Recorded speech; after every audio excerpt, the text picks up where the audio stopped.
कर्ज आहे तुमच्याकडे? आमचं म्हणणं असं आहे की या सरकारने सर्व शेतकऱ्यांच्या, महाराष्ट्रातल्या शेतकऱ्यांचं सरसकट कर्ज माफ केलं पाहिजे. बरोबर आहे? मागच्या वर्षीचे पीक विम्याचे पैसे अजून अनेक शेतकऱ्यांच्या खात्यात आले नाही. फक्त बोंबा मारणं चालू आहे. पीक विमा जो तो म्हणजे तारीख पे तारीख आहे ना. तुम्हाला पीक शपथ न सांगा, तुम्ही शपथ न सांगा खरं पीक विमा तुमच्या खात्यात या 4 दिवसात पैसे आले काय? नाही आले ना. 4 दिवसाच्या अगोदर पेपरला बातमी वाचली होती. किती? 10 तारखेला सकाळ पेपरला लोकमतला अशी बातमी छापून आली होती की पीक विमा कंपनीने या बुलढाणा जिल्ह्यातील शेतकऱ्यांच्या खात्यामध्ये 137 कोटी 27 लाख रुपये शेतकऱ्यांच्या खात्यात जमा केले होते ना बातमी. मग मी गावागावात विचारून आलो 10 तारखेपासून. काय गौदर शांतरा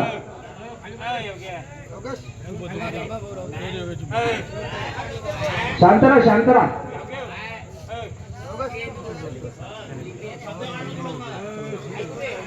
कसा आहे आपा? मी 15 ऐकून घ्या दादा शांतरा.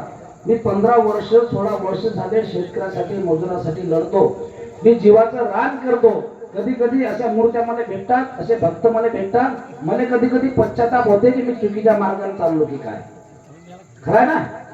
काय अरे एक तर शेतकऱ्याच्या बाजूने कोणी लढायला तयार नाही. कोणता आमदार बोलत नाही, कोणता खासदार बोलत नाही, कोणता मंत्री शेतकऱ्याच्या बाजूने बोलत नाही. मी लढतो काऊन? खरोखर शेतकऱ्याचं दुःख काय मी जवळून पाहिलं आहे. मी की सोन्याचा चमचा तोंडात घेऊन जन्माला आलो ना माणूस नाही की. मी मागच्या कार्यक्रमात सांगितलं होतं की माझ्याकडे गुंठा जमीन नाही. माझी आई 65 वर्षाची दुसऱ्या शेतात कामाला जाते. पण हा प्रशांत डिकनं याच्या बापाच्या फाटलेल्या बनियांच्या शेद्र मोडणारा हा प्रशांत डिकर तुमच्या पुढे बोलते. लक्षात घ्या. गरिबी मी जवळून पाहिली आहे. शेतकऱ्याचं दुःख काय हे मी जवळून पाहिलं आहे. म्हणून मला असं वाटतं की शेतकऱ्यासाठी मजुरासाठी कोणीतरी आपण आवाज उचलला पाहिजे. ह्या माझ्या भावना आहेत. काही लोक जाणून बुजून, मला माहिती आहे अनेक ठिकाणी तुमचं गाव चांगलं आहे, काही ठिकाणी माणसं सोडतात दारू पिऊन. प्रशांत डिक्करची सभा होऊच नाही यासाठी सर्व हिशोब चुकता करतो मी. कारण की माझी हात छपा आहेत. मला प्रशांत डिक्कर म्हणतात, अख्खा महाराष्ट्र फिरतो आहे ना. शेतकऱ्याच्या मागच्या वर्षीचे पीक विम्याचे पैसे अजून खात्यात आले नाहीत. फक्त तारीख पे तारीख दिली ना. पेपरले बातमी छापली. शेतकऱ्याच्या खात्यात पैसे जमा झाले नाही. मला शेतकऱ्यापेक्षा जास्त फोन बँकेच्या मॅनेजरचे चालू आहेत, सर्व बँकेचे. मग प्रशांत भाऊ, आमची विनंती आहे तुम्हाला, तुम्ही एकदा आवाहन करा शेतकऱ्यांना आणि शेतकऱ्यांना सांगा की शेतकऱ्याचे पैसे विमा कंपनीने खात्यात टाकले नाही. म्हटलं असं कहू, परिस्थिती उलटीच झाली. आपल्या गड्यांना दिली पेपरला बातमी छापून 137 कोटी 27 लाख खात्यात. लोकांना वाटलं पैसे आले. लोक गेले बँकेत, गर्दी महिना. आता मॅनेजर म्हणे पैसे आले नाही. आता लोकांच्या मनात संभ्रम असा निर्माण झाला, नक्की मॅनेजरना आपले पैसे कर्ज खात्यात जमा. अरे तिथं भानगड सुरू झाली ना. बँक बरं शेतकऱ्याने फोन कमी, बँकेवाले जास्त चालू. तुम्ही आवाहन करा म्हणतात शेतकरी. यानं गळ्याने एक तर काय केलं, शेत विम्यासाठी कधी लढलाच नाही. तारीख पे तारीख दिली ना. मराठी 31 काही ऑगस्ट होती का? 31 ऑगस्ट हा आहे ना. 31 ऑगस्ट. मग आता शेवटी तारखा सरल्या. प्रकरण ऑर्डरवर आलं, तारखा बंद झाल्या. मग शेवटी छापली पेपरले बातमी. बरोबर आहे ना. आणि दिले आपल्या दोघेच भांडण लावून, बँक मॅनेजर आणि शेतकरी. पैसे पासून अजून खात्यात नाही. 10 तारखेपासून फिरून राहून गावाला विचारतो लोकांना, पैसे खात्यात आले का? लोक म्हणतात नाही. तुम्हाला विचारलं येतात बरोबर, तुम्ही म्हणता नाही. मग पैसे गेले कुठं? पीक विमा काढला होता की नाही? सर्वांनी पीक विमा काढला, तक्रारी केल्या. सर पैसा खात्यात आला, नेमका पैसा गेला कुठे? पाणी मुरलं कुठे? तुमची जर साथ असेल ना. अजूनही प्रशांत डिक्कर म्हणतात मला, अजूनही त्यांच्या कंपनीच्या झाडं उघडून ज्यांनी कंपनीचं कमिशन खाल्लं त्यांनाही उघडं पाडून त्याच्या नाकावर टिचून तुमच्या खात्यात पैसे आणण्याची जबाबदारी प्रशांत डिक्कर घेते. तुमची जर तयारी असेल, तुमची साथ पाहिजे मला. मी की आमदार नाही की मी उद्या, आता तुम्हाला सांगितलं तर उद्याच जातो आता मुंबईच्या मंत्रालयात, बस सांगतो की कंपनीत टाकून द्या पैसे. असं आहे का? माझी रस्त्यावरची लढाई आहे. मी जे लढतो हे मी तुमच्या ताकदीवर तुमच्या जोरावर लढतो. तुमची जर साथ तुमचं सहकार्य असेल तर मी निश्चितपणाने पीक विम्याचे पैसे आणि या भागात 22 जुलैला जी अतिवृष्टी झाली होती ते सुद्धा अजून अनेक लोकांचे पैसे बाकी आहेत. बरोबर आहे ना? पैसे आले का सर्व लोकांचे अतिवृष्टीचे? कुठे आहेत पैसे? एक वर्ष उठून गेलं ना. काही लोकांचे पैसे आले, काही लोकांचे आले नाही. सर्व लोकांचे आले नाही. सर्व लोकांचे काका आले नाही.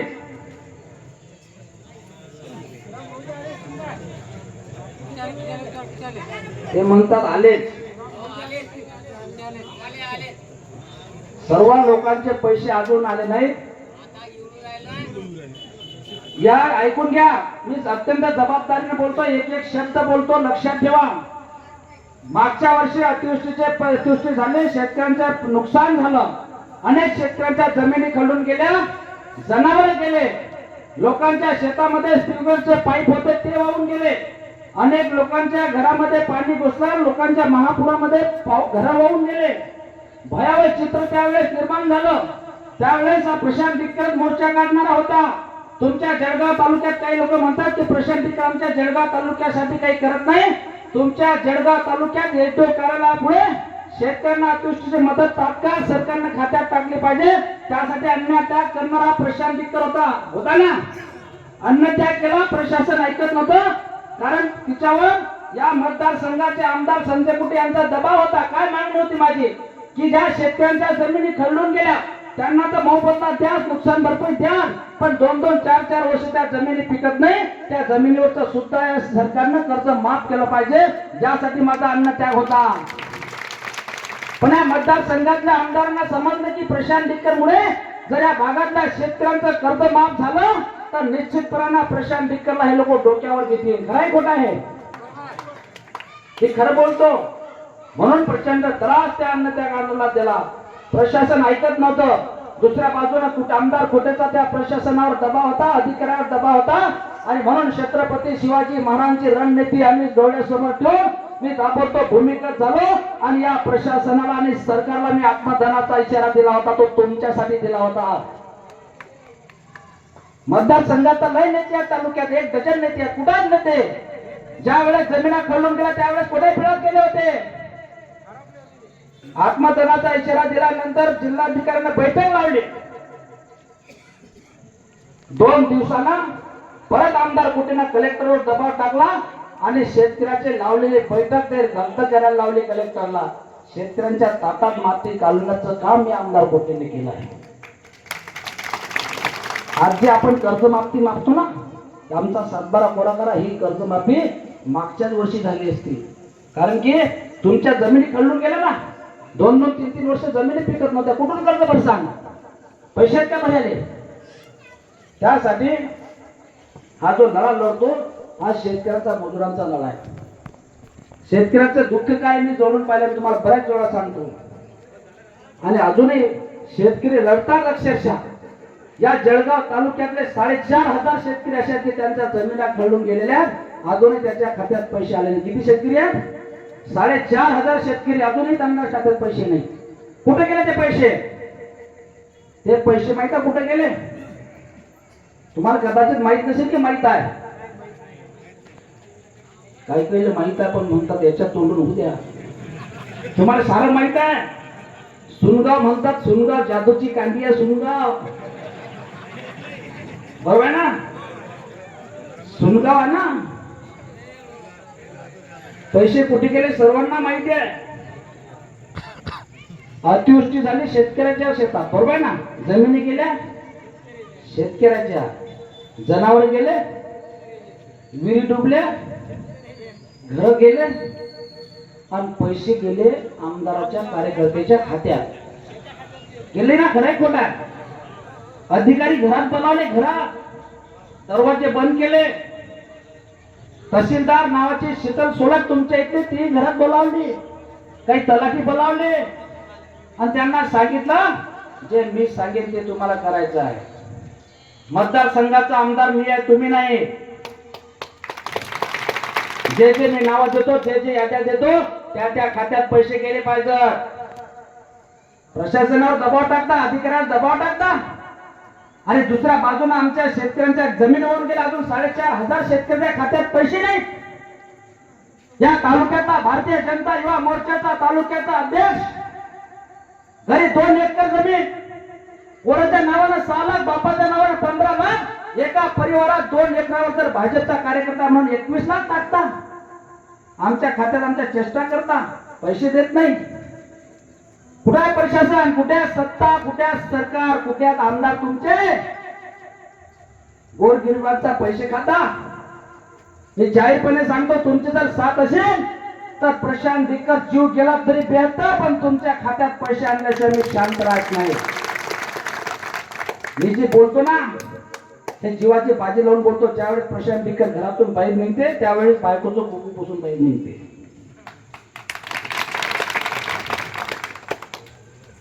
तुमचं सहकार्य पाहिजे ना मला. तुम्ही साथ देसाल का?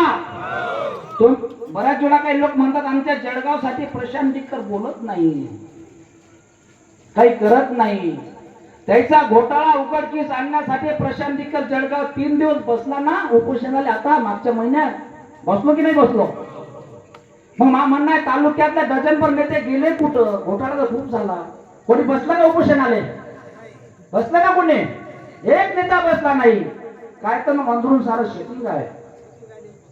गंमत गंमत विरोध करतो आणि संध्याकाळी एका कटोऱ्यात काला म्हणून खातो. बरोबर ना? जाहीरपणे सांगतो, जर का आमच्या शेतकऱ्याच्या शेतमजुरांच्या पैशावर जर कोणी 1 रुपया जर डोळा टाकला तर 100% सांगतो त्याचे डोळे काढून मी तुमच्या हातात देईन. हरमाचे पैसे खाता, कारण त्यांना त्या सवयी झाल्यात ना. बरोबर आहे ना? आणि अनेक प्रश्न आहेत तसे. कर्जमाफीचा विषय तसाच महत्वाचा आहे. बऱ्याचशा शेतकऱ्यांना कर्जमाफी झाली नाही. 95% शेतकरी असे की त्यांच्या सातबाऱ्यावर बोजा आहे ना बोजा? तुम्हाला मी या ठिकाणी सांगायचं आहे, स्वाभिमानी शेतकरी संघटना ही अख्ख्या महाराष्ट्रामध्ये आक्रमक संघटना आहे. या महाराष्ट्रामध्ये शेतकऱ्यांच्या मजुराच्या प्रश्नावर खरी संघटना लढणारी कोणती असेल तर ते स्वाभिमानी शेतकरी संघटना राजू शेट्टी साहेबांची. ज्यावेळेस पश्चिम महाराष्ट्रातून स्वाभिमानी शेतकरी संघटना ऊसाच्या भावासाठी रस्त्यावर येते, हातात टेम्पी घेऊन येते ऊसाचे. बरोबर आहे ना? दानगुळ पाहिजे ना टीव्ही. जोपर्यंत सरकार कारखानदार ऊसाचे भाव जाहीर करत नाही तोपर्यंत ते घरी जात नाहीत. 15-20 दिवस ते आंदोलनामध्ये असतात. दरवर्षी त्या पश्चिम महाराष्ट्रातले स्वाभिमानीचे 2-2, 4-4 कार्यकर्ते पोलिसांच्या गोळीबारात त्या आंदोलनात शहीद होतात. अरे या मैदानात त्यांच्या न्याय हक्कासाठी ते मरण पत्करतात, पण या मैदानात ते हार मानत नाहीत. ते स्वाभिमानी आहे पश्चिम महाराष्ट्रातले ते कार्यकर्ते आहेत. आपल्या भागातले शेतकरी तर आता 4,000 सोयाबीन घरात आल्यानंतर 3,000 आणि कोणा दीड नाही मागत तरी 100 वाढवणं म्हणतात, 1600 घेणं तरी काही बोलत. खरं सांगा तुम्ही, मी बोलतो तुम्हाला लागेल तशी मी बोलतोय. बरोबर आहे ना? मी 15-16 वर्ष झाले पश्चिम महाराष्ट्रात मराठवाड्यात फिरतो. ज्या ज्या वेळेस ऊसाच्या आंदोलनामध्ये मला बोलावलं मी त्या वेळेस गेलो. किती पोलीस केसेस मी त्यांच्या अंगावर घेतलेले आहेत. मी त्यांना सांगितलं की राजू शेट्टी साहेब, आमच्या भागातला शेतकरी आत्महत्या करते, शेतकरी आत्महत्याच्या पायरीवर उभा आहे. या महाराष्ट्रामध्ये दररोज 13 शेतकऱ्यांच्या आत्महत्या होतात. किती? 13 दररोज. दर दिवसाला 13 शेतकरी आत्महत्या करत आहेत. आणि म्हणून साहेबांना म्हटलं की साहेब एकदा मला तुमच्या सर्वांची साथ पाहिजे. मी तुमच्या सर्वांच्या साठी येणाऱ्या 20 तारखेला राजू शेट्टी साहेबांसह या महाराष्ट्रातले जे जे शेतकऱ्यासाठी लढणारे नेते आहेत त्या सर्व नेत्यांना आमंत्रित केलं आहे संग्रामपुरात. तुम्ही असाल ना संग्रामपूरला? नक्की. तुम्ही जर तुमचे खरोखर जर तुमची इच्छा असेल, तुमची याची तयारी असेल तर मी परत एकदा तुम्हाला एक शब्द देतो.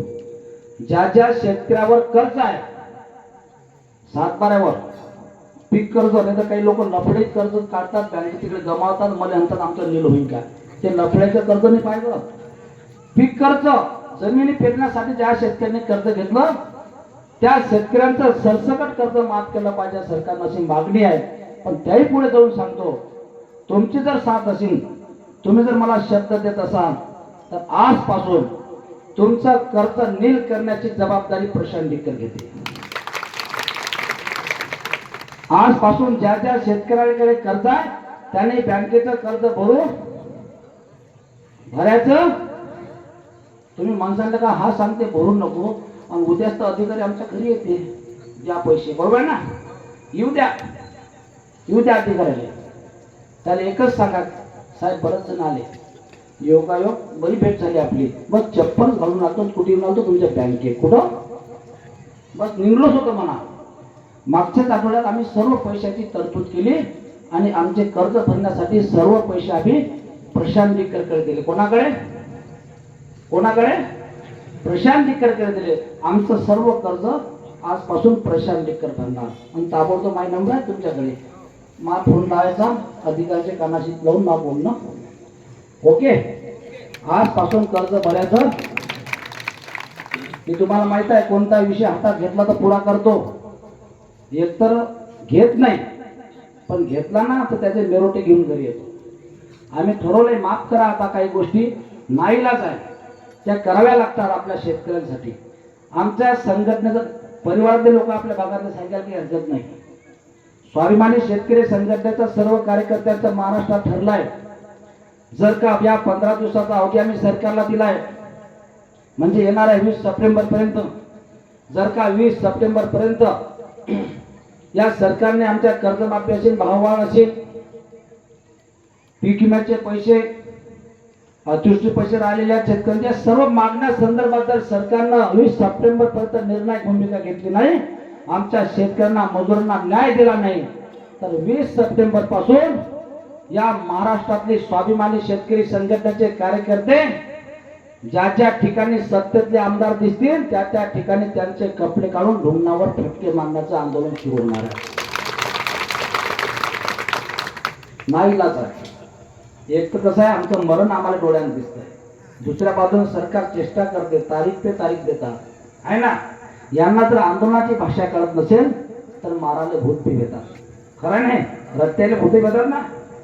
2-4 आमदार संघटना काही करते, जेलात जायला घाबरत नाही, बाहेर यायला घाबरत नाही, 2 द्यायला हात म्हणजे घाबरत नाही, खायला भेटते काही चिंता नाही. संघटना म्हणजे ओके कार्यक्रम आहे ना.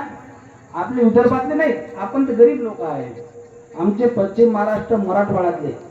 मी जास्त आपल्यापेक्षा त्याच्या करायचो, त्याच्या आंदोलनात होतो, मला माहित आहे काय. आणि 2-4 आमदार फटकोले, पुढे निवडणूक आहे, हे की घरात थांबतात काय. जसं पावसाळा लागला की पहिल्या दुसऱ्या पाण्यात ते वाणी बाहेर निघतात ना. तसं निवडणुका लागल्या, हे 4.5 वर्षांनी दिसत, पण निवडणुका लागल्या की मग हे वाण्यासारखे हे नेते बाहेर येतात. हे घरात बांधूनही ठेवले ते रायत, हे बाहेर निघतात निवडणुका आल्या की. यासाठी 2-4 आमदार फटके बसले की परिस्थिती टाईट होऊन जाते महाराष्ट्रात. एखाद्या मंत्र्यानं दुसऱ्या मंत्र्याला मुंबईतल्या फोन केला की साहेब तुम्ही येता काय धरलो, आपण थोडं जाग्याच्या वाटपा संदर्भात चर्चा करू, तर त्या दुसऱ्या मंत्र्यानं सांगितलं पाहिजे बाबू तू कुठे आहेस, तो म्हणजे घरी, तू घरी राह, मला घरी होते, रस्त्यात लोक फटके खाऊ, बरोबर आहे ना. कारण उसावाले कसे टेम्पे घेऊन येतात रस्त्यावर, तसंच त्याच पद्धतीने सर्व मागण्या संदर्भात स्वाभिमानी शेतकरी संघटना आक्रमक आहे. जोपर्यंत आमच्या शेतकऱ्याला मजुरा न्याय मिळत नाही तोपर्यंत आम्ही सरकारला अजिबात सोडत नाही. महिला बचत गटाचा प्रश्न तेवढाच गंभीर आहे.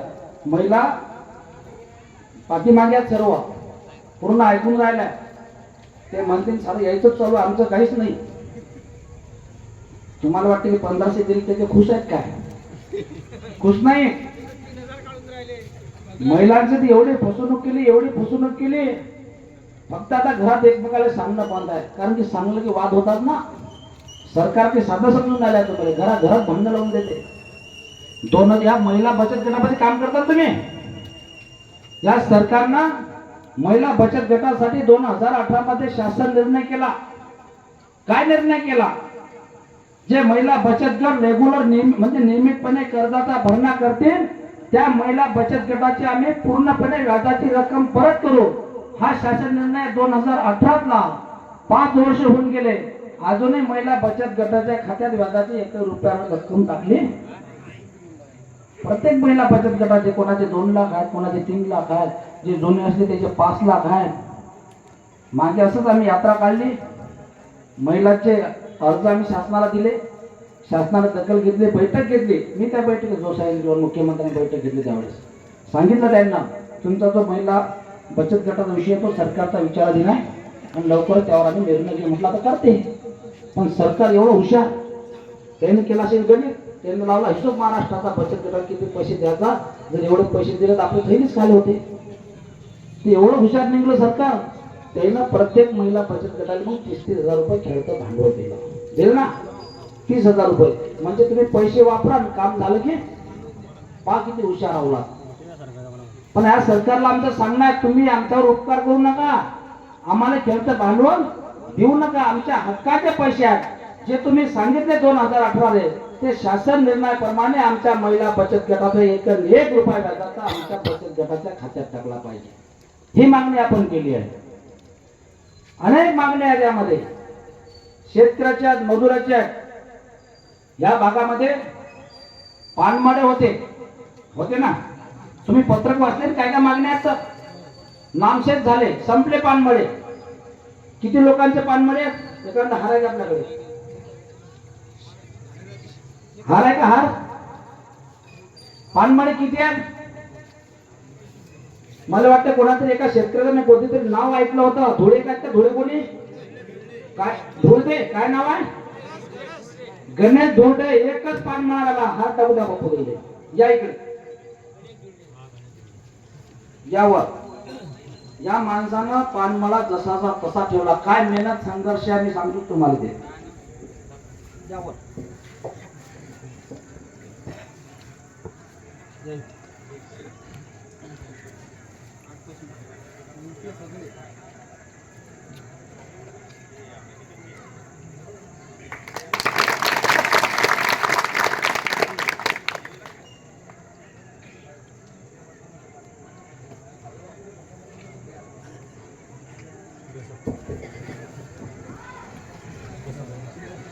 हे आपल्या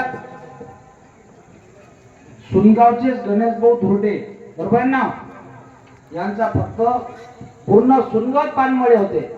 या सुनगाव पासून ज्या भागाचे सातपुड्याच्या पायथ्याशी टोटली सर्व जिथं जिथं बारी समाजात तिथं पानमळे होते ना.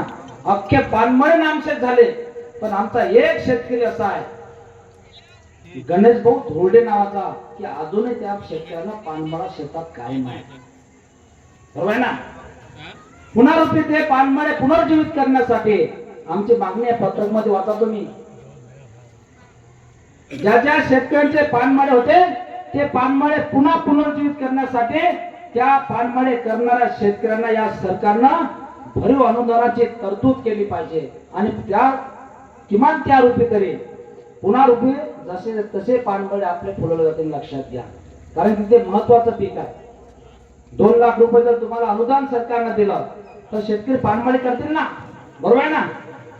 नाही तर जे जे आपल्या शेतकऱ्याचं खरोखर जे पीक होते ते पीक नामशेष होत चालले. आता नवीन झालं, पराठे आल्या, तिच्यावर पोळवळ आल्या आहे ना, सोयाबीन आलं, खूप वाढलं, त्याला शेंगा नाही, हेच पीक आहेत ना.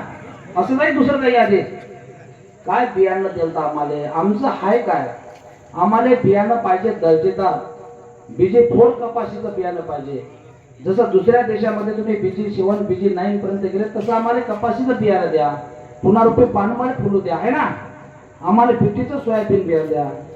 आता एक तर आमची सोयाबीनची मागणी आहे, GMBTचं सोयाबीन आपल्याला देशामध्ये हे सरकार परवानग्या देत नाही.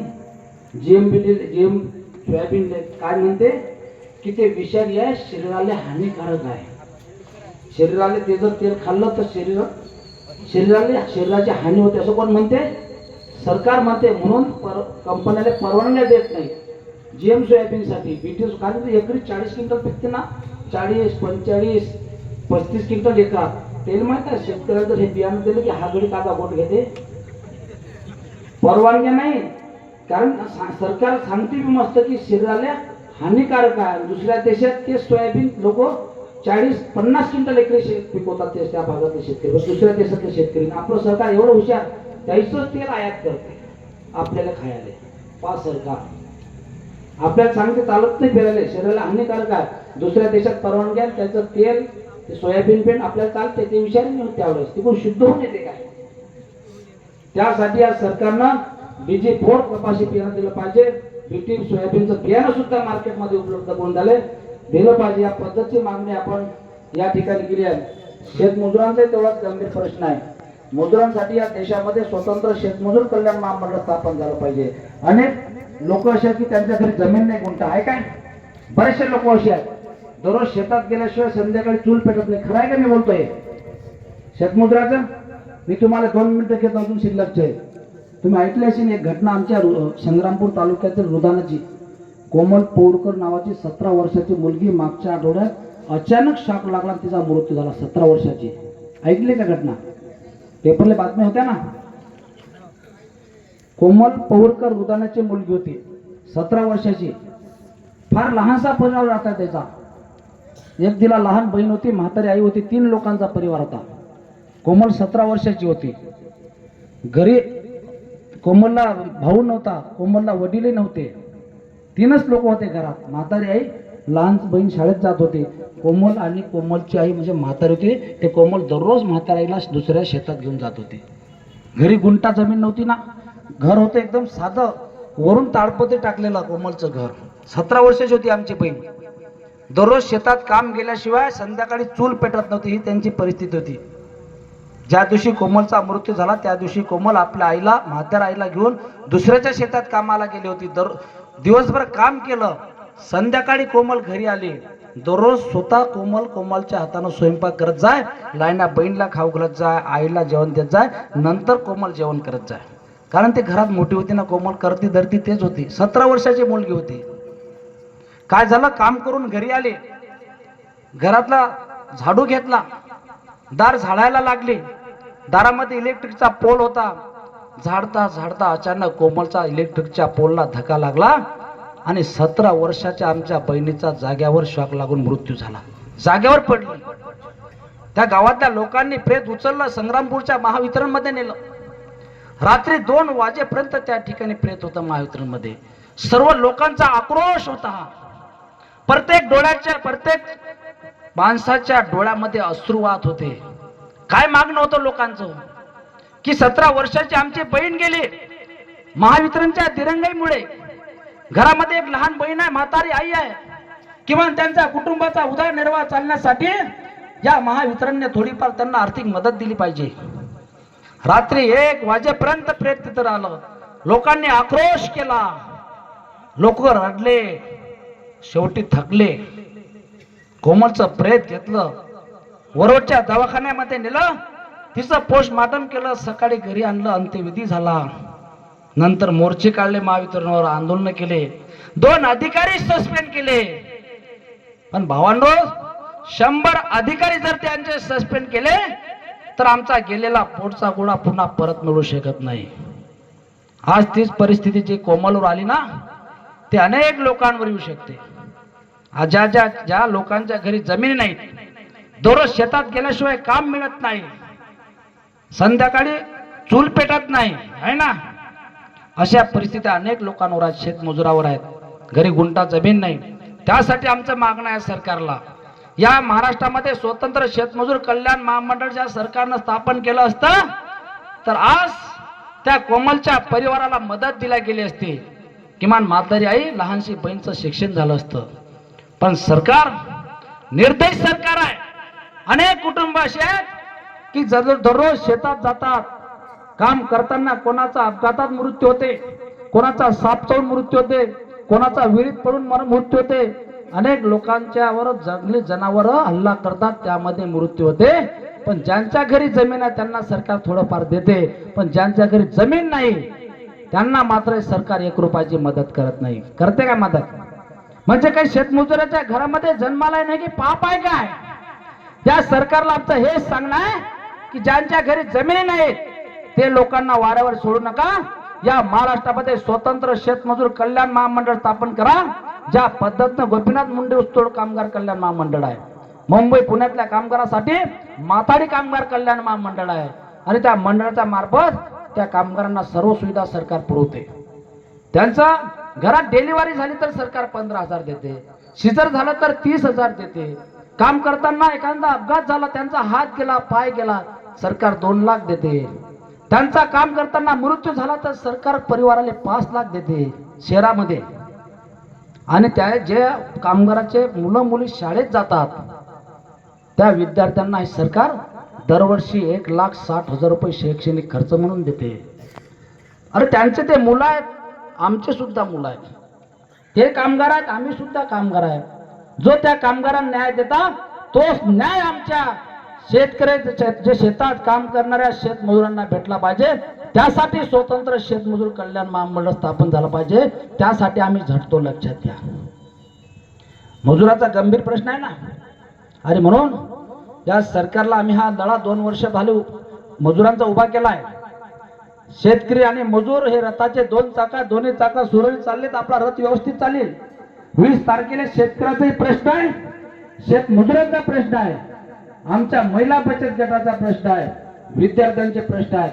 या सर्व प्रश्नाला वाचा फोडण्यासाठी येणाऱ्या 20 सप्टेंबरला आम्ही सर्व संग्रामपूरच्या मैदानात असणार आहे. त्यासाठी तुम्हाला सुद्धा यावं लागेल. तुमची तयारी नाही यायची, तुम्ही असाल ना सर्व. कारण आपल्यासाठी कोणी लढणार, ही लढाई तुमची आपली आहे. हे तुमची आपली लढाई आता आपल्यालाच लढावं लागते. कोणता आमदार नाही, कोणता खासदार नाही, कोणी येत. फक्त येतील गंमत आश्वासनं द्याले. कारण पुढे काय आहे दादा, पुढे निवडणूक आहे. येतील गंमत काय पाहिजे तुम्हाला. असतात 2-2, 4-4 असतात ना. काय पाहिजे तुम्हाला, तुम्ही सांगा आम्हाला. तुम्ही काही मागा, ते नाहीच म्हणत नाही. निवडणूक आहेत पुढे. पुढे काय आहे, देत काहीच नाही. तुम्ही जर म्हटलं गंमत म्हणायचं, आम्हाला साहेब आमच्या पूर्ण गावात सोनगावमध्ये शांतीचे रस्ते पाहिजेत आणि सोबत सोन्याचे कंपाऊंड पाहिजे. ते नाही म्हणत नाही. ते काय म्हणतात, फक्त 2 दिवस द्या. किती? 2 दिवस. गडे मुंबईला गेला, तिकून आला, मोठं पत्र आणते लिहून आणि पेपरला बातम्या, खाली फोटो असते मस्त. निवडणूक झाल्यानंतर सोनगावमध्ये पूर्ण गावात चांदीचे रस्ते मधून आणि सोबत सोन्याचं आमदार कुटे यांच्या प्रयत्नाला यश. अशाच असतात बातम्या. तुम्ही काही मागा, कारण पुढे काय आहे, पुढे इलेक्शन आहे. तुम्ही काही मागा, नाहीच नाही. तुम्ही इमानदारीने सांगू, शपथ घेऊन एकदा फक्त तुम्ही म्हणाच. तुम्ही काय म्हणा की आमच्या सोनगावमध्ये 250 तरुण असे आहेत की 35-35, 40-40चे झाले, पण कोणी पोरगी देत. साहेब 40-40चे झाले काय की साहेब, त्यासाठी काही आपलं ते मध्ये थांबा, सारी इज्जती केला ते. कारण पुढे काय, ते लाजच नाही. ते सांगतात फक्त आम्हाला किती दिवस द्या, 2 दिवस. कारण की काही लादाच नाहीत ना. घरी गेला मुंबई, तिसऱ्या दिवशी सारे इकेलाय, काही शिल्लक ठेवून नाही. आला तिकडून की पेपरला बातमी देते, कारण इकेला सारे. पुढे काय आहे, इलेक्शन आहे ना, आणि पेपरला मोठी बातमी येते की निवडणूक झाल्यानंतर सोनगावातले 250 तरुण होणार विवाहित. आमदार कुटे यांच्या प्रयत्नाला मोठी बातमी जमली. आता तुम्ही काय अरे भूमिपूजन एवढे चालू आहेत मतदारसंघ. तुम्ही पाहता ना पेपरला बातम्या, निकल असा डाटाचे ते लिहून. खरं आहे ना दादा, मी बोलतोय बरोबर आहे चुकीचं आहे? मी फक्त खरं बोलतो. काही लोकांना कडू वाटत असेल मी जे बोलतो. एवढे भूमिपूजन चालू आहेत. अखेर मी काल माझ्या मित्र ते मंत्रालयात मी फोन केला काल. म्हटलं साहेब भूमिपूजनाचा खूप सपाटा चालू आहे आमच्या मतदारसंघात, खूप भूमिपूजन चालू आहे. सरकारजवळ एवढा पैसा आहे काय? तो म्हणे प्रशांत भाऊ शासनाच्या एकाही हेडवर 1 रुपया नाही म्हणे निधी. मग म्हटलं भूमिपूजन कसे काय? अरे म्हणे पुढे निवडणूक आहेत ना. मग तेही म्हणे पुढे म्हणजे ते माहीत असेल त्याला निवडणूक परत भूमिपूजना सपाटा असते, कामं काही हो. आज मला दुपारी निमखेड गाव आहे आमच्या पळशीच्या पुढे 1-1.5 किलोमीटर, माहित आहे तुम्हाला निमखेड. तिथल्या लोकांचा मला फोन आला, म्हणजे प्रशांत भाऊ आमचा एक लालनापूर ते झाशी रोड नाही, झाशी रस्ता, तो रस्ता मी डोळ्याने पाहिला. तो रस्ता असा, त्या रस्त्याने जायचं असं पहिले पॅन कार्ड लागते, अंडरपॅन्टवर जावं लागते. इथला चिकन इथला करा त्या रस्त्यात. पॅन्ट घालून म्हणजे पॅन्टही भरला, तुम्हाला घरी जाऊन अंग धुवाच लागते, तो पॅन्टही धुवा लागते. इथला चिकन त्या रस्त्यात. ते लोक म्हणत प्रशांत भाऊ भूमिपूर्ण 2 वेळा झाल्या एकदम त्या रस्त्याचे. मग आज म्हटलं झालं काय आता, ते म्हणत आजही फोन आला त्याचा, अगोदर 2 वेळा व्हायला, आज फोन आला. म्हटलं काय म्हणत, ते म्हणत की आमदार साहेब त्या रस्त्याचा भूमिपूजन निघाल, तुमचा रस्ता मंजूर झाला. अजूनही तिसऱ्यांदा म्हटलं मग होईल, करतील ते, करू द्या. म्हणत प्रशांत भाऊ गोट्यात काढले, गोटे लोक खवळले ना, लोकांना तर दगड काढले हातात. एक एक रस्ता 2-2, 3-3 वेळा भूमिपूजन चाललं काय, काही लाजा वाटू द्या थोड्याशा. आम्ही मागतो काय, तुम्ही देता काय, आम्हाला जे अपेक्षित आहे ते द्या ना. जे मागतो ते देत नाही. आता मला खरं सांगा, तुम्हाला वाईट वाटू नका देऊ. कोण्या महिलांना मोर्चा काढला का हो सरकारच्या विरोधात, की आमचं फार तंग काम चालू आहे, घरची परिस्थिती प्रचंड नाजूक झाली, आम्हाला किमान या सरकारनं दर महिन्याला 1500 रुपये महिना लागू करा. असं कोणा पाहिजे मोर्चे पाहिले काय, आंदोलन कुठे, उपोषण, साधा विनंती अर्ज कुठे, काहीच नाही. कोणा मागतलं नाही, काही नाही, काहीच. पण एका रात्रीत लाडकी बाई 3000 रुपये. एसटी महामंडळमध्ये तसंच. आता कोणत्या महिला आपल्या अपडाऊन करतात दररोज, या महिलांना कधी म्हटलं काय की आम्हाला एसटी भाड्यात 50% सूट द्या, म्हटलं काय? पण सरकारने एका रात्री निर्णय घेतला आणि एसटी भाड्यात 50%, बरोबर आहे ना. म्हणजे जे मागतो आम्ही ते देत नाही, त्यांचे नको आहे ते देतात. आमच्या सोयाबीनला 9000 द्या, आमच्या कापसाने 15000 द्या, जे पाहिजे ते आम्हाला द्या ना. बरं असंही काही मग त्यांच्याकडे पैसा तर लागेल तेवढा. आदिवासी समाजाचा 7000 कोटी रुपयाचा निधी, किती 7000 कोटीचा निधी बंद लाडकी बहीणमध्ये विकले. पैसे आता कमी पडणार ना. गोरगरिबांचे घर होते, घरकुल योजना 15-15 हजार टाकले एक हप्ता. सर्व घरकुलाचा गोरगरिबाचा निधी लाडकी, बरोबर आहे ना. जमले आता. पण यावर कोणतंच काही बोलत नाही, एक आमदार बोलत नाही. कारण त्यांना माहिती आहे की त्याची आता पायाखालची वाळू सरकली. त्याला माहित आता आपले माणसं पळतात. खरंय खोटं मी बोलतोय, पळतात म्हणजे म्हणतात पळतातच. गावागावातला रोष आहे तो. 20 वर्ष झाले ना गोरगरिबाचं रक्त पिऊन राहिला.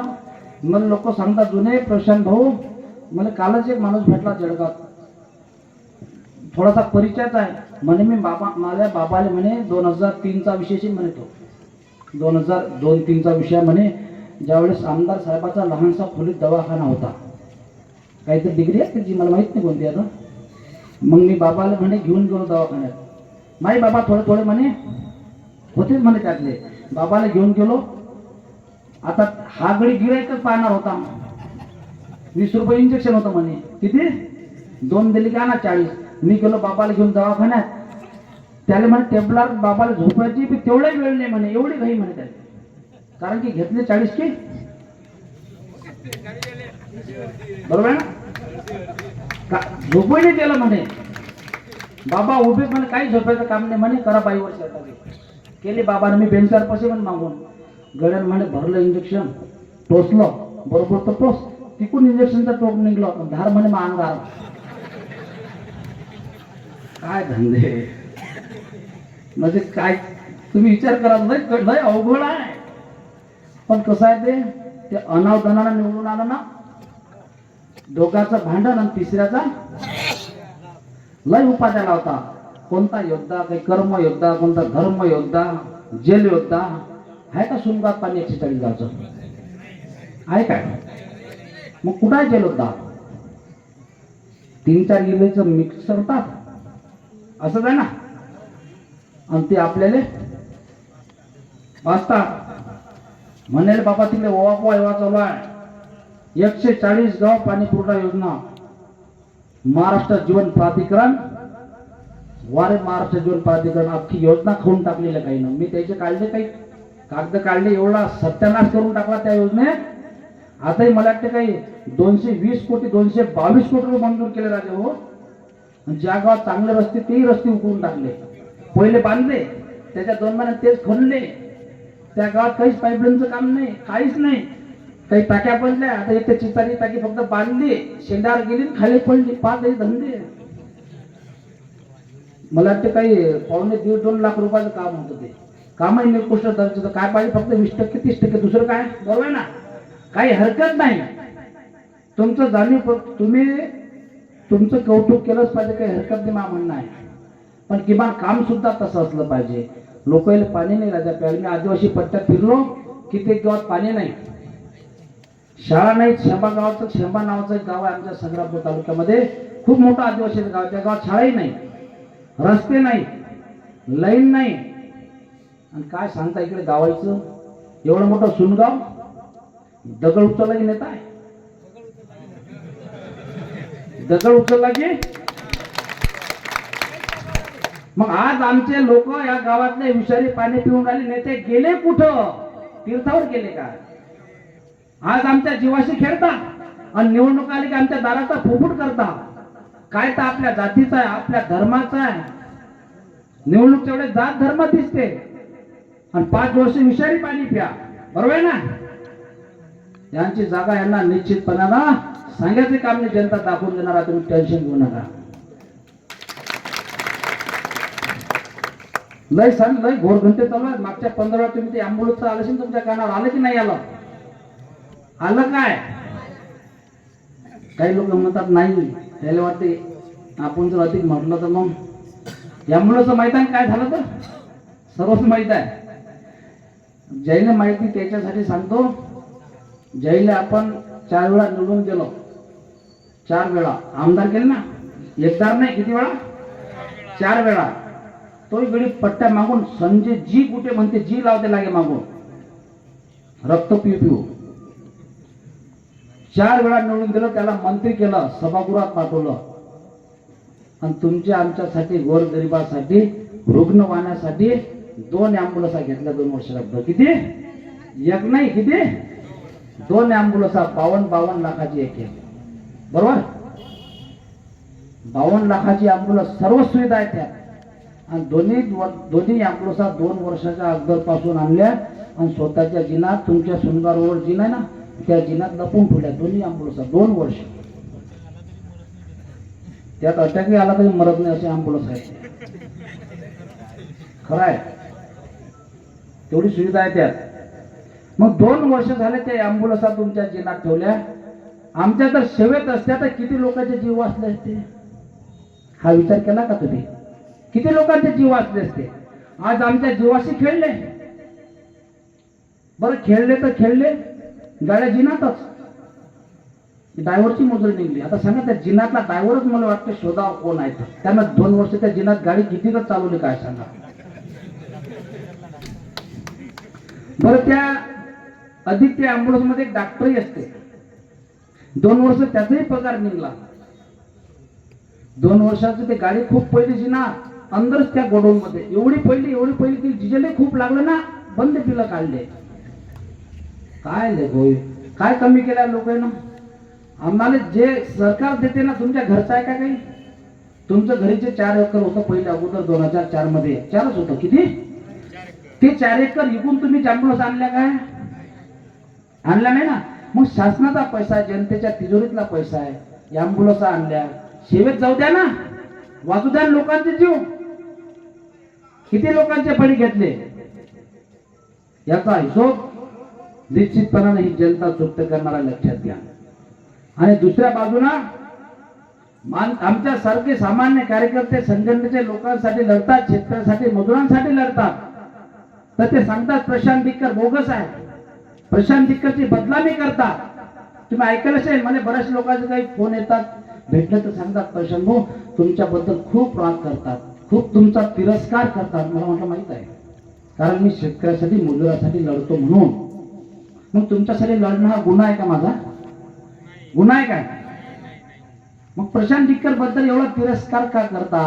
तुम्हाला जर वाटत असेल की प्रशांत दिक्कर लढता कामा नये, तर तुम्हीच लोकांची कामं करा. मला काय धंदा देता? मी शांत आराम करतो आहे ना. पण प्रशांत दिक्कर शेतकऱ्याचे कामं करू नये, प्रशांत दिक्करनं मजुराचे कामं करू नये, कोणासाठी आंदोलन करू नये, कोणाचे वैयक्तिक कामं करू नये, ह्या त्यांच्या भावना आहेत. कारण आता त्यांच्या पायाखाली वाळू सरकली ना, त्याला समजलं आता आपलं जहाज डुबून आलं. आणि जहाजाचं मी विसर्जन पद्धतशीर वेळेत टाइमवर करतो. चिंता करायची, दोघांचे भांडण तिसऱ्या लाभ नाही. यावेळेस ओके करतात, बरोबर आहे, सर्व होतेच ना.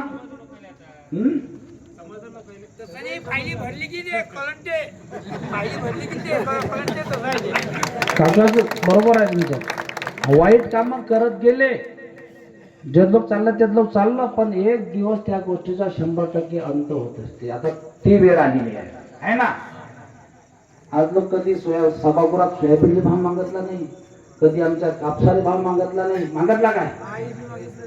इकडून तिकडून सरकारचे पैसे आणले, ते स्वतःच्या कार्यकर्त्याच्या खात्यात. इस्लामपूर डॅमच्या नावावर 72 गावातल्या शेतकऱ्याचे पैसे गेला, 750 रुपये ग्राम. तुमचे गेलेत काय? तुम्ही हा का द्या 750 रुपये ग्राम. 2014-15 मध्ये 72 गावातले शेतकऱ्याचे पैसे तेही घेतले गठ्ठ होऊन. 1 रुपया द्या आधी. त्याला माहित नाही ते आता एवढं हे काही साधं सुद्धा राहिलं नाही कार्यक्रम. प्रशांत डिक्कर म्हणतात मला, जे 20 वर्षात जे केलं ते सर्व कुठल्या माझ्याकडे. मग ते जिगा प्रकल्पाचं कमिशन असो, आलेवाडीतलं असो, हरकजरीतलं असो, सोंडीतलं असो, की शेतकऱ्याच्या नावावर विमा कंपन्याचे पैसे आणो. दिवस फार कमी आहेत, 2-3 महिन्यात काही होऊ शकते. कारण की हा जिल्हा परिवर्तनवादी जिल्हा आहे.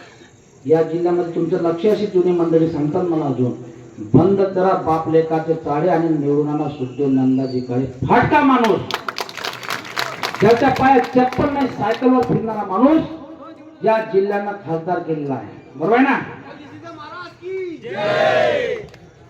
आणि बरोबर चुकीचं काही होऊ शकते, पण ज्या वेळेस परिवर्तन होईल ना, त्या दिवशी हाच पट्ट्या ज्याचे 20 वर्षामध्ये घोटाळे केले, आमच्या गोरगरिबांचं रक्त पिले, स्वतःच्या स्वार्थासाठी संपत्ती केले, लोकांचे बळी घेतले, ते बंद सर्व कांड उघडकीस आणून तुमची रवानगी हा पट्ट्या प्रशांत डिक्कर पुण्याच्या येरोडा जेलमध्ये करणारा. लक्षात घ्या, तुमची जागा येरोडा जेलमध्ये. गोरगरिबाचं खाणं सोपं आहे काय? हे काही 7,000 उद्या नाही आहे, हा काही 7-12 परभणी नावान करून दिला असं नाही. हे आज यायचं, उद्या दुसऱ्याच आहे. बरोबर आहे चुकीचं आहे? जनता ठरवते कोणाला काय करायचं. जर जनतेनं हातात घेतलं तर काही होऊ शकते. काही लोक म्हणतात, आता तिकडलेच लोक म्हणतात, काही गावात 2-4-5 असतात. तुमचं गाव चांगलं आहे, तुमच्या गावात तसे नाही. माझ्यासारखे हितचिंतक जास्त आहेत तुमच्या गावात आहेत ना, तुम्हाला समजलं. खूप हितचिंतक आहेत. ते लोक म्हणतात प्रशांत डिक्कर हाय चांगला, कामही खूप करते लोकांचे, पण निवडणूकसाठी प्रशांत डिक्करवर पैसे नाहीत ना. काय म्हणतात? पैसे नाहीत. पैशाने जर निवडणुका जिंकता आल्या असत्या तर या देशाचा पंतप्रधान फकीर नसता, अंबानीच्या घरातला असता. अंबानीच्या असता ना. काय कमी अंबानीले? आणि म्हणून पैशाच्या भरोश्यावर निवडणुका जिंकता येत नाही. पैशाच्या भरोश्यावर निवडणुका जिंकता येतात फक्त श्रीमंत लोकांनी केलेली एक अफवा आहे. अफवा. पैशाने निवडणुका नाही जिंकताय. मागच्या वेळेस कसं आमचा मित्र आहे देवेंद्र भुयार, आता तो तिकडे गेला सत्ताधारीकडून. फाटका माणूस होता, लोकांचे काम करता म्हणजे प्रशांत भाऊ माझी इच्छा उपरायची म्हणलं काही वांधा नाही. अनिल बोंडे कृषी मंत्रीच्या विरोधात वरुण मोर्शी मतदारसंघ ऐकलं ना, मी होतो तिकडे 15 दिवस प्रचाराले. गावागावात बैठक घेतल्या, लोकांना सांगितलं, आवाहन केलं, लोकांनी ठरवलं. ज्या दिवशी निकाल आला त्या दिवशी कोणी या देवेंद्र भुयारच निघत आहे. अनिल बोंडे कृषी मंत्री पाहून टाकला लोकांनी. फाटका माणूस आमदार केला की नाही केला? जनतेनं जर ठरवलं ना तर काही करू शकते, काही करू शकते. अनेक प्रश्न आहेत. महत्वाचा मुद्दा आता आमच्या समोर शेतकऱ्याचे मुद्द्याचे प्रश्न आहेत. आता गावागावात गेलो तर लोक जास्त करून तंग का न करतात. सध्या लोक तंग आहेत. तंग म्हटलं तर मी असे तंग आहेत की लोक म्हणतात प्रशांत भाऊ हेक्टरी 5,000 रुपये अनुदान आहे, पण आमचं ई-पीक पाणी झाले नसल्यामुळे आमच्या यादीत नाव नाही. आहे का खरंय? मदत किती आहे हेक्टरी? पैसे कशाचे आहेत ते माहिती आहे का तुम्हाला? 5,000 हेक्टर तुम्हाला ते माहित नाही का पैसे काढचे असतात. ते भावांतरचा निर्णय घेतला सरकारनं. भावांतर म्हणजे ज्या वेळेस कापसाचे भाव 10,000 होते आणि सरकारनं एकदा नाही 4 वेळा कापसाच्या गाठी आयात केल्या. 10,000 रुपये कापसाचे भाव 6,000 वर आणले. तुमचा 4,000 रुपये लॉस झाला. तुम्ही घाटात गेले त्यावेळेस गेले होते ना. तो भावांतर आहे. 7,000 रुपये 7,500 रुपये सोयाबीनचे भाव होते ना. सोयाबीन पेंड आयात केली सरकारनं. 7,500 रुपयाचे भाव आणले सोयाबीनचे 4,000 वर. म्हणजे 3,500 रुपये घाट्यात आपलं त्यावेळेस सोयाबीन मध्ये लॉस झाला ना. 7 दिलं नाही सोयाबीन, 7.5 दिलं किती ना नुकसान झालं ना. मग सरकारला वाटलं आपण याला खूप लुटलं. आता शेतकऱ्याला कापसातील 4 लुटलो, सोयाबीन मध्ये 3 लुटलो. मग आता या शेतकऱ्याला काहीतरी मदत केली पाहिजे म्हणून सरकारने एक शेतकऱ्यांसाठी एक निर्णय घेतला. शासन निर्णय असा केला की भावांतर हेक्टरी किती 5,000. गुंठ्याला किती रुपये दादा? 50 रुपये एका गुंठ्याले मदत. भावांतर लुटलं किती ना. क्विंटलले 4,000, कापसाले 3,000, सोयाबीनले. आणि भावांतरची योजना देतात किती 50 रुपये. तुम्ही जर मुंबईत गेले ना, सकाळी गाडी पोहोचते ट्रेन विटीले, तर ती गाडीतून उतरले तुम्ही स्टेशनवर गेले की मोठे भिकारी असतात तिथं कोकळे घेऊन. तुम्ही त्याच्या कोपऱ्यात काढा 50ची नोट टाका कोपऱ्यात. तर म्हणते 50 तुनच पाहिले का कादोटी होय पुढे. म्हणजे भिकारी 50 घेत नाही. या सरकारनं त्या भिकारीपेक्षाही आपली खालची लायकी करून टाकली आहे ना. शेतकऱ्याची काय भावांतर योजना, काय योजना काढल्या आहेत सर्व याच्यात माझी तुम्हाला सर्वांना विनंती आहे की सर्व प्रश्नाला वाचा पूर्णासाठी येणाऱ्या 20 तारखेला तुम्हाला यायचं संग्रामपूरला. तयारी आहे सर्वजण यायचं नक्की. येताना तुम्ही एकटे येऊ नका. सोबत बाईले आणा. मोटरसायकल घ्यायची, गाडीवर बसायचं आणि बाईले म्हणायचं बस मागून. चालेल ना. लोक म्हणतील का आम्ही आज लोक तर येऊच ना, इकडून तिकडून तयार झालो.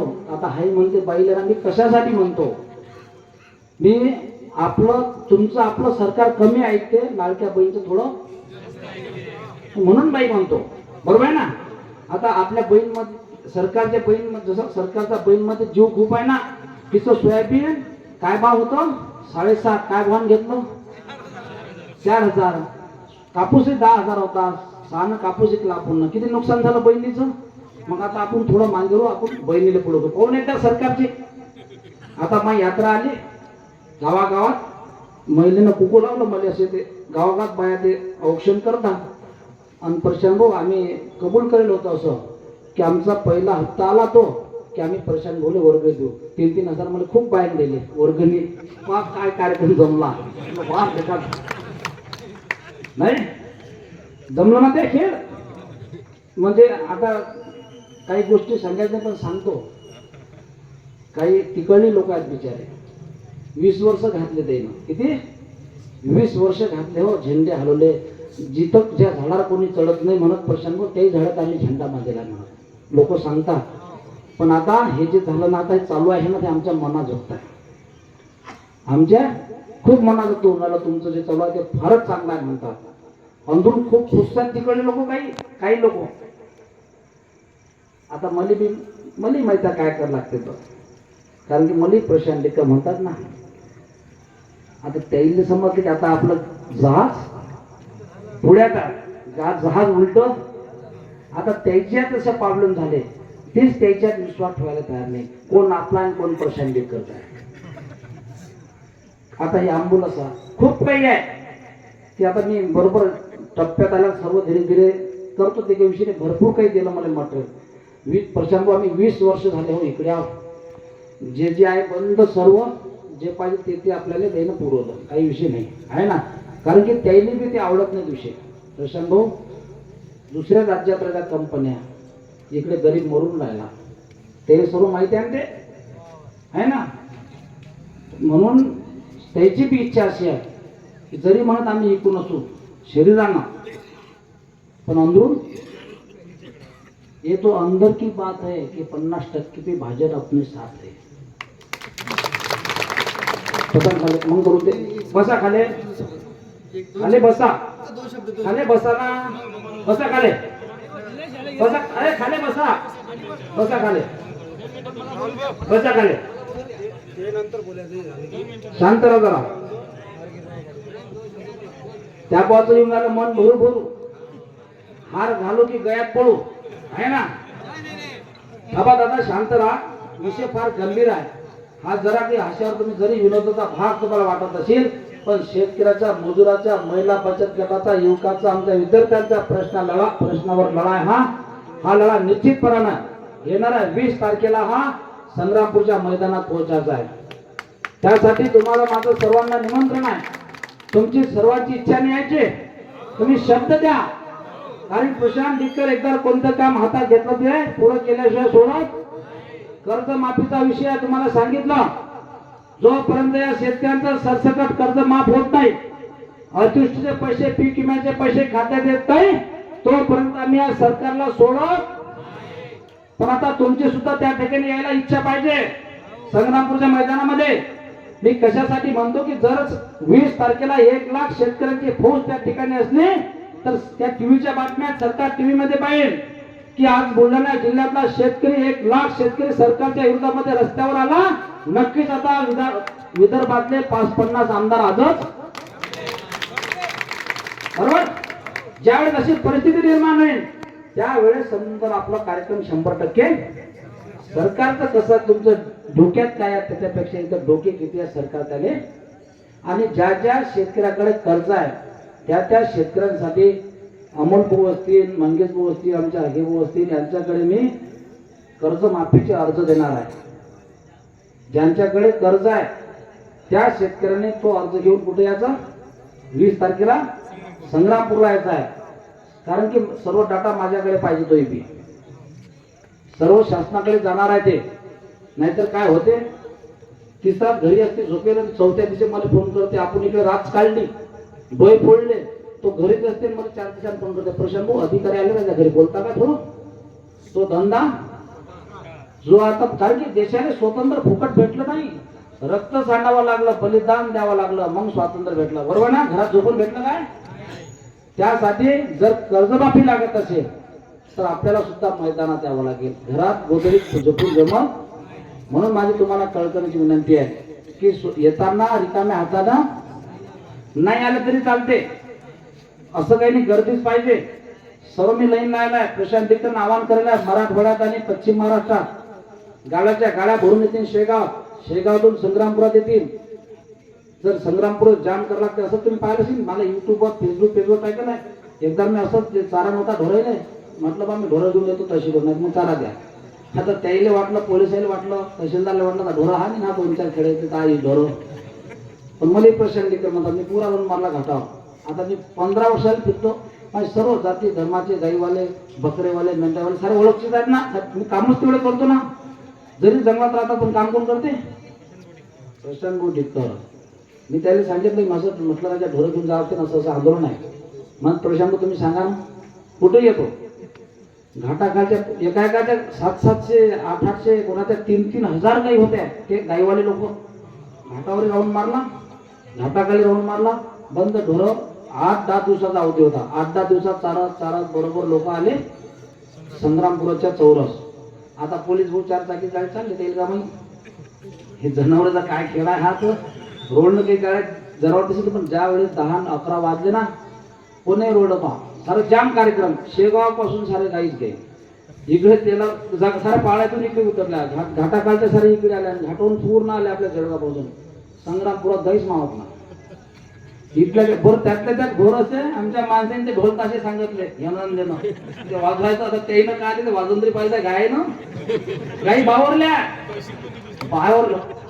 गाई बावरले अशा कोण नाही ऑफिसात गाईच, कृषी विभागात गाई, तहसीलमध्ये गाई, पंचायत समिती गाई, पोलीस स्टेशन, कुकडीचा महावितरण सारे ऑफिस आहेत. ढोरं अंदर आणणार आहेत, सारे लोक आपापला जीव घेऊन पडले. त्यात कोण थांबी, पण काही असं दुर्दैव त्या ठिकाणी घडलं नाही त्या दिवशी, म्हणून ते ठीक झालं. कोणाला काही हे नाही झालं. लोकांनी आपापले जीव घेतले, पळाले. तुम्हाला खरं सांगतो ते तर त्या दिवसाचा दिवस तो निघून गेला, बंदे टीव्हीवर बातम्याला सारं झालं. पण त्या अधिकाऱ्याले, त्या ऑफिसर 3-3, 4-4 दिवस लागले साफ करायला. इतकं शेण काय ऑफिस आहे. त्याच्यामुळे ते प्रशांत डिक्कर म्हटलं की अगदी टाईट होतात ओके कार्यक्रम, बरोबर आहे ना. तर त्यासाठी मी सांगतो तुम्हाला, मी मराठवाड्यात सुद्धा आवाहन केलं आहे शेतकऱ्यांना की माझ्या शेतकऱ्यांचा जीवन मरणाचा प्रश्न निर्माण झाला, तुम्ही त्या ठिकाणी आला. मराठवाड्यातला सुद्धा शेतकरी आपल्या संग्रामात येणार आहे. तुमचं सुद्धा कर्तव्य ते ठिकाणी येसाल ना तुम्ही, नक्की. भरपूर वेळ झाला, तुम्ही मला या ठिकाणी ऐकून घेतलं, वाजत गाजत चांगलं स्वागत केलं. मला माहिती आहे खूप काही तुमच्याशी बोलावं वाटते, अधिक बरंच काही आहे. एवढं काही आहे का ते बाकीचं आता बोलण्यापेक्षा मी तुम्हाला डायरेक्ट तुमच्या गावात स्क्रीनवर दाखवणार आहे. टीव्हीवर चौकात स्क्रीन लावणार आहे, मोठमोठे परत्याचे व्हिडिओ. चालते ना, ते चालेल ना. कारण की तुम्हाला वाटते घोटाळे इथेच आहेत, मुंबईत सारंच आहे. तुम्ही पायसान तसे डोळे करसाल तुम्ही, असंही आहे. चिंता करायचं, आनंद लक्षात. पण मी कोणाला सांगितल्यापेक्षा बरोबर वेळ येऊ द्या, वेळेवर कार्यक्रम. कोणत्याही टप्प्यात येऊ द्या लागते ना, काम आहे ना. त्याच्यामुळे प्रशांत डिक्करवर टीका करण्याने सुद्धा थोडा विचार करावा, कारण की दिवस कमी राहिले. जर का आमच्या काही लोक असेही आहेत जे लोक शेतकऱ्यासाठी शेतमजुरांच्या अशा बैठका घेतात, त्याच्यावर दबाव टाकतात. काही गावातले लोक टाकतात ना, प्रशांत डिक्करची बैठक घेऊ नका, सभा घेऊ नका, गावात मिरवणुका काढू नका, धमक्या देतात.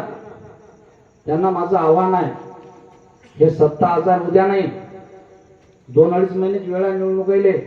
जर का याच्यानंतर माल्यास कार्यकर्त्याच्या केसाला जर धक्का लागला आणि प्रशांत डिक्कर जर बदनामी करण्याचं काम केलं तर गाठ प्रशांत डिक्करची मी गावात येऊन तुमच्या फपत ओढणार आहे, लक्षात घ्या. मी काही फिरतो की तसा की अख्खा महाराष्ट्र फिरतो, सारे लोक येत राहतो. खबरदार जर आमच्या कार्यकर्त्याच्या केसाला जर हात लावाल तर लोक बदनामी करतात. प्रशांत डिक्कर असा आहे, प्रशांत डिक्कर तसा आहे. मला काही खासगी लोक सांगतात, प्रशांत भाऊ ते म्हशी राजा असे बोलत. सर्व मी यादीत लिहिलंय. निवडणूक होऊ द्या, निवडणूक झाल्यानंतर सर्व कोण कोण काय काय बोलते, काय काय करते, माझं बारीक लक्ष आहे.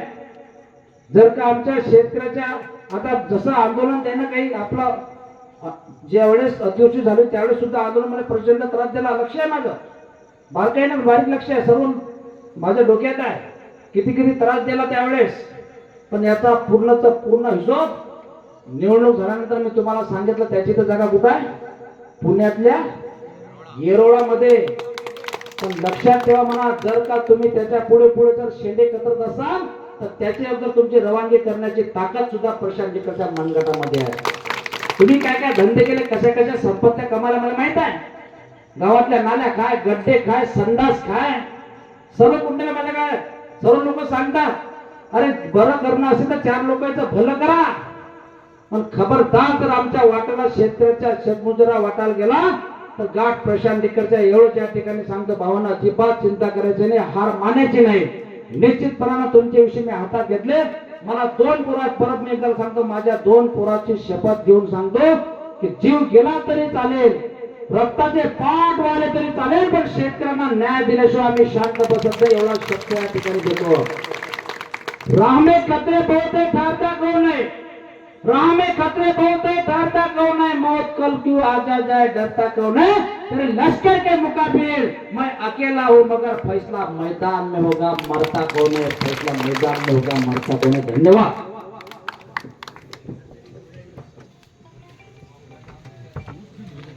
शांततेनं घरी जा, आपापल्या घरात जा.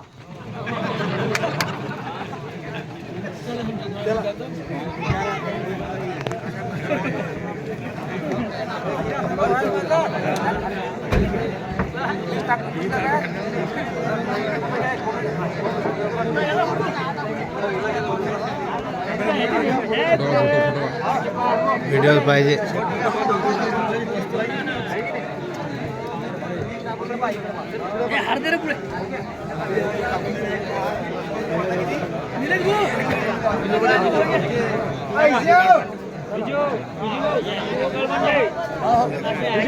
समोर एकदम एक नंबर तारखे पार काका